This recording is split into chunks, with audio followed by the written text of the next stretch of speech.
Hey guys, Josh here. Good morning. Welcome to Morning Meditations. Some of you guys might know that I have resumed classes. I'm obviously not at Duke anymore, but I'm taking classes through Fuller Theological Seminary. It's in Pasadena, California. And I'm specializing in church planting right now. And I'm going through my church planting classes, and today's lesson is just so appropriate, I think, for where we are as a people.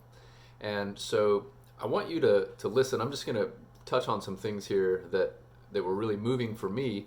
Now, this is in mind. The audience of this is a church planter. Okay, so I want you to consider yourselves, each and every one of you who are watching this video, as a small piece of the church, God's capital C church. I want you to think of yourself as the church, planting a new church. Not going through all the motions to literally do it, but what I mean is like creating an invitational space by inviting someone in to you as the church. So in that regard, you would kind of be like a church planter. So here we go. How do we become safe people that others can open up to about spiritual things? It's a legitimate question. How can we enable them to be vulnerable with us? We're talking about forming relationships.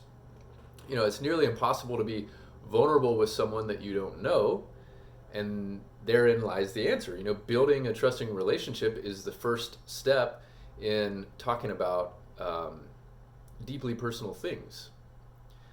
So, for example, have you ever walked along a city street where someone had a megaphone and they're screaming in the megaphone to passersby that God is judging them, right? You're all sinners and you're all going to burn. How receptive are people to hearing that? Not very. Not anybody that I know, anyway.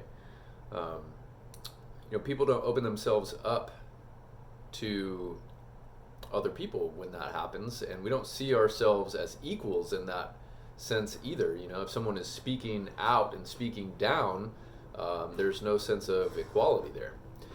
So if we want to actively live out the good news, we must have to start with wanting a relationship with people, just as God wants to be in a dynamic relationship with us. So I want you to think about this too. You know, when you talk about relationships aren't made in a, just quickly get your foot in the door and deliver a message type of a way. You know, they're about continuous and genuine compassion and interest and caring for other people who are made in the image of God. And you might ask, and you might even be, someone who doesn't currently have any genuine or caring relationships with people outside of the church or outside of your Christian circles, so you might not know anybody who's an unbeliever. But many church planters and their planting teams, so you specifically in this context, we can get trapped inside of our bubble. We get trapped inside of our comfort zone, our comfort bubble of just the people that we know in our spheres and in our circles, and we don't venture outside of those comfort zones to be able to build new relationships, which is essential if we're talking about things like growing the kingdom of Christ and being his advocates in the world. So how do we get out? How do we get out? First it's helpful to think about connections that you already have outside of the church. And here are just a few examples. Think about your hobbies. What are your interests outside of church? What are your interests that take you maybe into some other social circles? And there tends to be a club for like just about everybody nowadays. If you're into gardening, there's a gardening club. If you're into video games, there's a video game club. If you're into running, there's running clubs. I mean, just try to connect with people in groups that are still within the things you're interested in, but maybe just slightly outside of that comfort zone.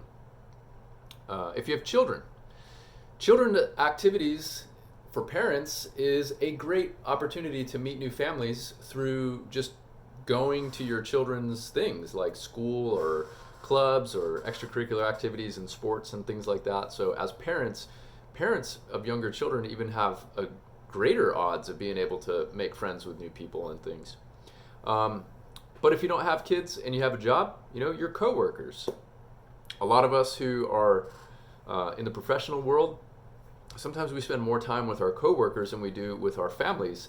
And these are certainly relationships that we can be praying for to develop, and seeing how God is moving in those spaces to allow those relationships to grow and lead to some further discussion.